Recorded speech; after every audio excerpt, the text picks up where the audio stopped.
All right, this is my first official Just Ask Mike cooking video. You saw the introduction, what we're doing. We're just gonna wing this. Not much production going into this. So just relax, pop one, burn one, say a prayer, you know. Sunday afternoon, getting ready for some football. To do a little quick chili here. And for all you glove freaks, this is my home. I don't wear gloves to make my food and whatever. All right, like I said, we got a hot frying pan here, and we're gonna throw in some of this lean bison after we cut up this bacon. Like I said, spur the moment, so don't talk no smack.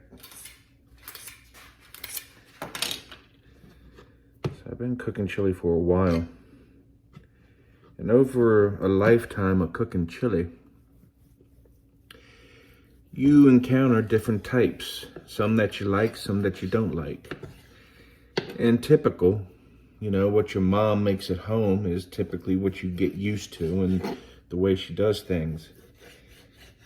And then you get exposed to something a little bit different.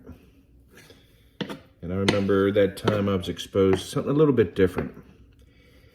We was at Knoebels Grove campground in the early 80s, 84-ish, something like that. 83 maybe.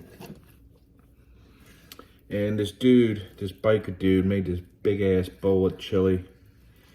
And everyone was just like, what is going on with this?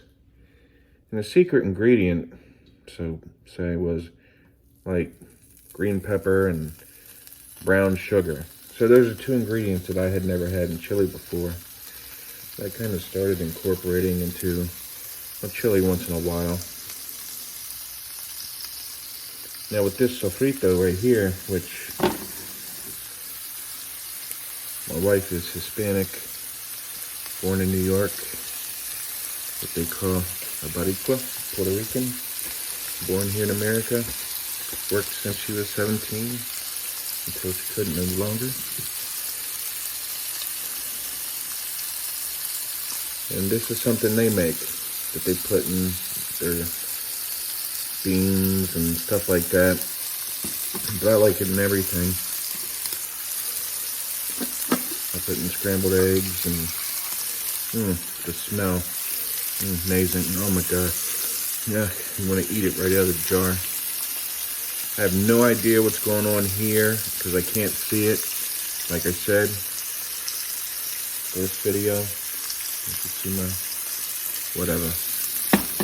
So sometimes people like to kind of cook this off a little bit with the meat, and that adds a certain flavor, which, wow.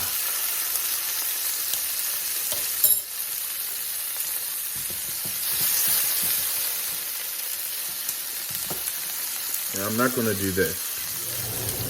That would just be ridiculous.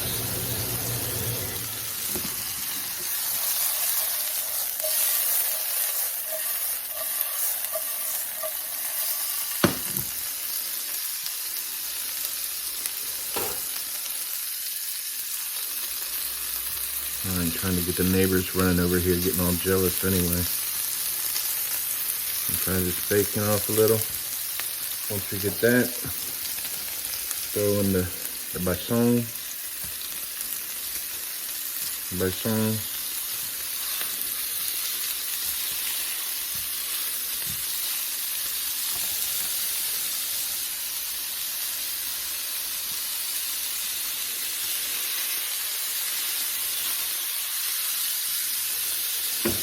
At this point, crank the heat up. You don't want to burn your bacon. You don't want to burn anything, but you want to get a nice heat to it.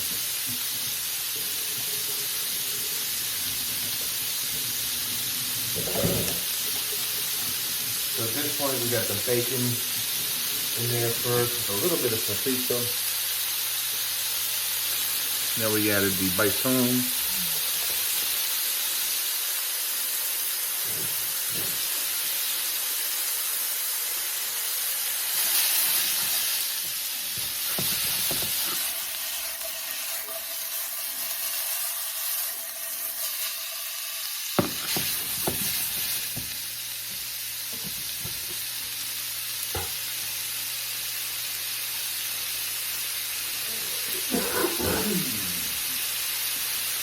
Enjoy that one, don't you?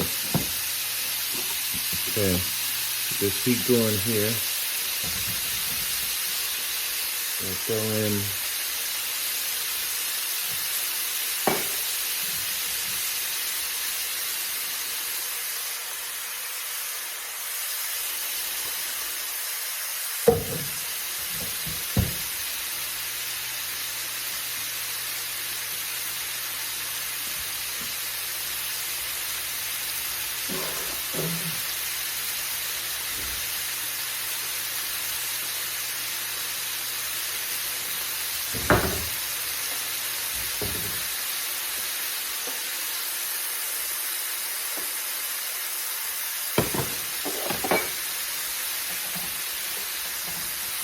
yeah, I will try to keep it somewhat interesting. But you're here to learn how to cook some chili. So to break this up, I'm gonna get something that's not gonna mess up your non-stick $100 and some deep frying pan that your 20-year-old son will come out here and run a spoon or a knife around in, and you tell him, you know, that's non-stick, you're not supposed to use metal, and he looks at you like you just asked him to figure out the square root of several billion or something. Huh? What? Yeah, okay. So anyway, we get this nice and chopped up. You don't want to go too fine, because this is chili that you're going to be eating in the bowl. And I'll be honest with you, all the years I've done chili, never done bacon in it like this. Maybe a little bacon grease in the pan, but using the bacon, frying it off, and leaving it in there with the meat, it's gonna be a little different.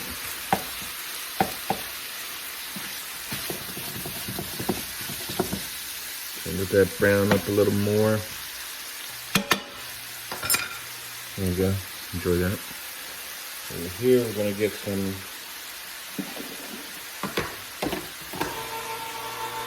of the diced tomatoes, chicken broth, the beans and all that ready to go in. I like to get that stuff in there and mixing before the meat. That way you get the, I probably do have some extra chili stuff here. Tons of that crap. And I'm sure all the freaks out there, yeah, whatever. This is about enjoying food. This isn't a health food channel today. We do that also, but today is not that thing.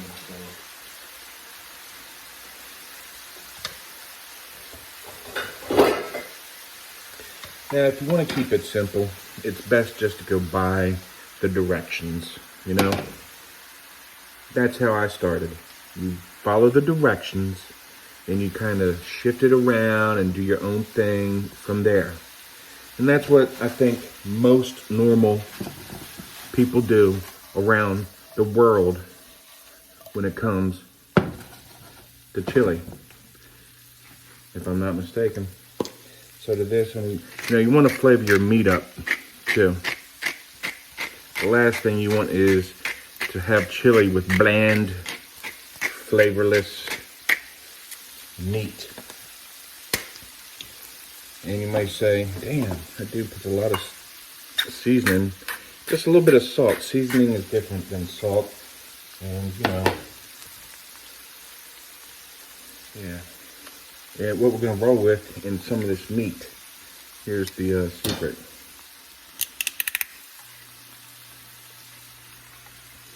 A little Marcella cooking wine.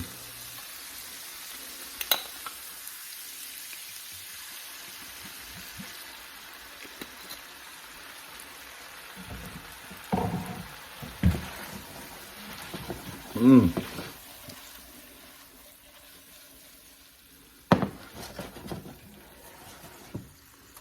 There we go. Let that do its thing. All right, over here in the main pot. You see, now we ain't got time to be letting this just like slow cook all day. I ain't fooling with that nonsense. We're going traditional into the pan. So what we're going to start with in there is some of these diced tomatoes. And what this calls for, like I said, follow the directions. 1 can of diced tomatoes, about 14.5 ounces, excuse me. Or 2 cans, 8-ounce tomato sauce. Which, I had that anyway. So anyhow, so that's what we're going to do here. I didn't have a 15-ounce can, so I'm going to roll with this method. I've never done it like this before. But we'll just measure this out.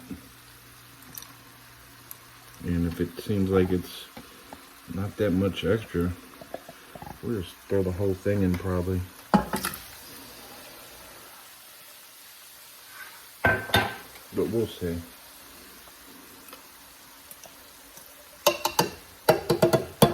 Yeah, if you hear me scream, because like most, man, I will probably burn myself several times during the course of the event.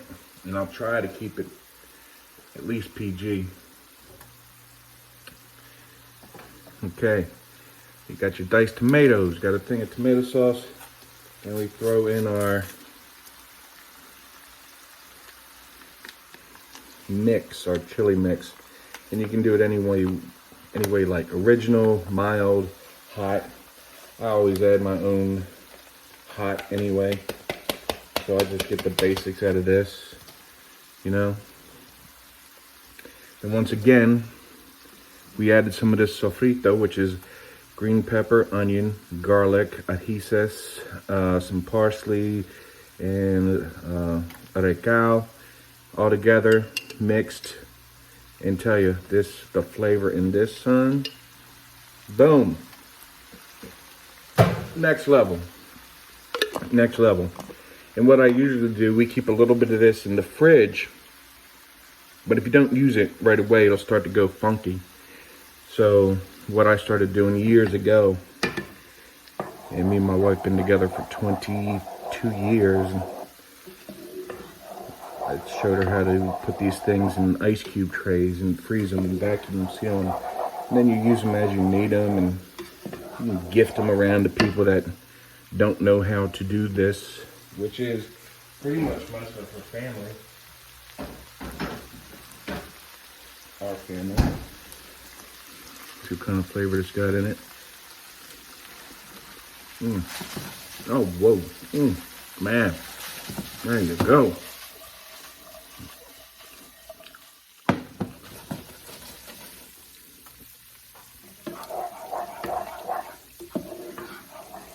And I don't know about this chicken broth. It smells good. This ain't something I did. This is something my wife did, but it doesn't smell bad. Let me give it a little.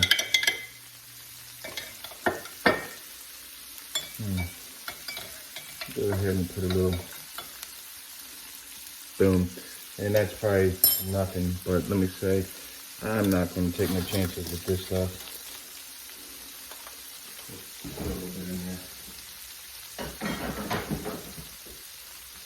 All right. So we got our main stuff in there. Now that we got that pretty much mixed in, the good old-fashioned red kidney beans. And you can use any brand. Nagoya is a premium brand of bean, habichuela, whatever. And you can even add different types of beans if you want. I have pink beans, black beans, frijole negro, frijole blanco, frijole colorados, which these are. They call these frijole colorados. And trust me, my Spanish is not that great, trust me.